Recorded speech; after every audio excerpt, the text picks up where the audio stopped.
Okay, really tough question. What about as a parent when you feel like you've lost confidence in the coach? Not because I don't think because of wins or losses, Right.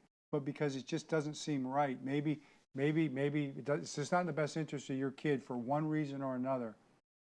You know, how do you check yourself and make sure it's for the right reasons? And what would you say? I've been in this situation as a So have parent. I. So have I. That's why I'm asking. It's tough, right? It is very Super tough. It's very tough because you don't want your child to be getting hurt in the process. Right. You don't want them to lose playtime. You don't want the coach to take out what they think about you on your child. At the same time, for me, there's some limits. So I have my own limits about what is acceptable or unacceptable, not just with my child, but with other people's children. I've always been, like I said, the team mom. So I see all of these children as my children. And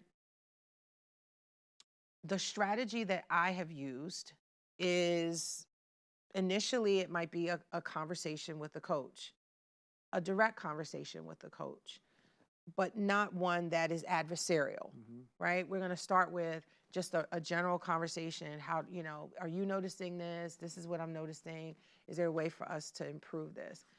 My timing, I'm thinking about, I may not have a conversation after a game, but it might be before practice when things are less stressful. We might have a conversation then. So my timing is also kind of key. Who has the best relationship? It may not be me. Maybe my husband should have the conversation, or maybe this parent should have the conversation.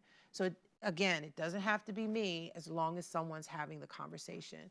And then if it really gets to a point where, all bets are off, then yeah, that's when I'm going to go to the AD, or, usually by then that's where I'm going. I'm not even going to keep having a conversation with the coach at that point.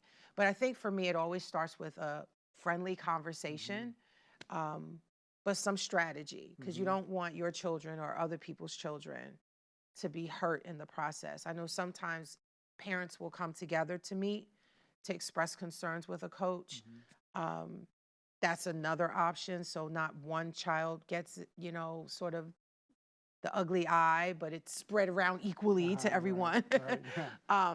But I think when you feel it's detrimental, if there's a behavior that's detrimental, then you don't really have a choice. You've got to go above that person.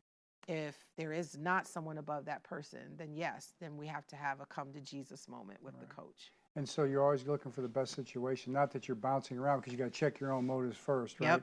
But if it's not in the best interest of your child to be in that program, then you can find a different program. You can find a different program, and we've done that too. Times where we just felt like this was not a good fit, and it's okay for it to not be a good fit.